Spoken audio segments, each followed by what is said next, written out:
ഈ ദുരന്തത്തിൽ ഗൂഢാലോചന ആരോപിക്കുകയാണ് ടി.വി.കെ നൽകിയ ഹർജി നാളെ മദ്രാസ് ഹൈക്കോടതി പരിഗണിക്കും. ദുരന്തത്തിന് മുൻപ് കല്ലേറുണ്ടായെന്നും CCTV ദൃശ്യങ്ങൾ നഷ്ടപ്പെടാതിരിക്കാൻ ഇടപെടണമെന്നുള്ളതാണ് ആവശ്യം. വിജയ് കരൂരിലേക്ക് പോകുന്നതിലും കോടതി തീരുമാനത്തിന് കാത്തിരിക്കുകയാണ് ടി.വി.കെ. കരൂരിൽ നിന്ന് KB ശ്രീധരൻ വിവരങ്ങളുമായിട്ടുണ്ട്. ശ്രീധരൻ, വലിയ ദുരന്തമാണ് ഉണ്ടായിരിക്കുന്നത്. ആ ദുരന്തത്തിന് ശേഷം ഉണ്ടായിട്ടുള്ള നിരുത്തരവാദിത്വപരമായിട്ടുള്ള വിജയുടെ നടപടികൾ ഓരോന്നും ചോദ്യം ചെയ്യപ്പെടുന്ന ഒരു സാഹചര്യം കൂടി ഉണ്ടായിട്ടുണ്ട്. അതിന് പിന്നാലെയാണ് ഇപ്പോൾ തിരികെ ഉണ്ടാകുന്ന ടി.വി.കെയുടെ ഭാഗത്തു നിന്നും ഉയർന്നു വരുന്ന ഈ ആരോപണങ്ങൾ എന്ന് പറയുന്നത്.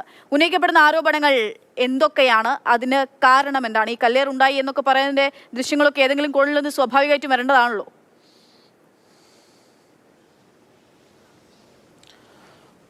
നിരവധി ആരോപണങ്ങളാണ് മദ്രാസ് ഹൈക്കോടതിയിൽ സമർപ്പിച്ച ഹർജിയിൽ ടി.വി.കെ ഉന്നയിക്കുന്നത്.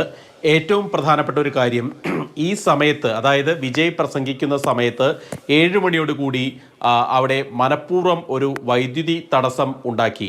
രണ്ടാമത് അവിടെ ഒരു കല്ലേറുണ്ടായി. മൂന്നാമത് പോലീസ് ലാത്തി വീശി. ഇങ്ങനെ ഗുരുതരമായിട്ടുള്ള ആരോപണങ്ങൾ അവിടെ വിജയ് അല്ലെങ്കിൽ ടി.വി.കെ ഹർജിയിൽ ഉന്നയിക്കുന്നുണ്ട്. അതുകൊണ്ടൊക്കെ തന്നെ സ്വതന്ത്രമായിട്ടുള്ള അന്വേഷണം ആവശ്യമാണ് എന്നാണ് വിജയ് ഹർജിയിൽ വ്യക്തമാക്കുന്നത്. ഒന്നുകിൽ ഈ കോടതിയുടെ മേൽനോട്ടത്തിൽ ഒരു പ്രത്യേക അന്വേഷണ സംഘത്തെ ഈ ദുരന്ത കാരണത്തെക്കുറിച്ച് അന്വേഷിക്കാൻ നിയോഗിക്കണം, അല്ലെങ്കിൽ കേന്ദ്ര ഏജൻസിയായിട്ടുള്ള CBIക്ക് അന്വേഷണം കൈമാറണം എന്നിങ്ങനെയുള്ള ആവശ്യമാണ് ഉന്നയിച്ചിരിക്കുന്നത്. നാളെ ഉച്ചയ്ക്ക് 2:15 ഈ കേസ് കോടതി അടിയന്തരമായി കേൾക്കാൻ, മദ്രാസ് ഹൈക്കോടതി അടിയന്തരമായി കേൾക്കാൻ തീരുമാനിച്ചിട്ടുണ്ട്.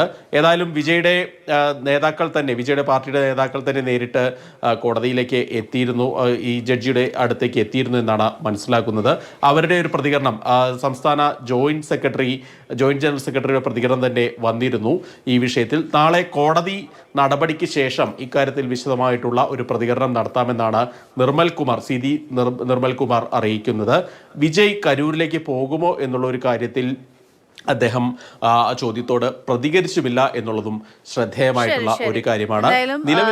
ശ്രീധരൻ സൂചിപ്പിച്ച പോലെ തന്നെ വിജയ് കരൂരിലേക്ക് പോകുമോ എന്നുള്ള കാര്യത്തിലൊക്കെ ഇനിയും തീരുമാനം ഉണ്ടാകേണ്ടതുണ്ട്. വീണ്ടും പോകുമ്പോഴുണ്ടാകുന്ന പ്രശ്നങ്ങളൊക്കെയും അവിടെ നിൽക്കുന്നുണ്ട്.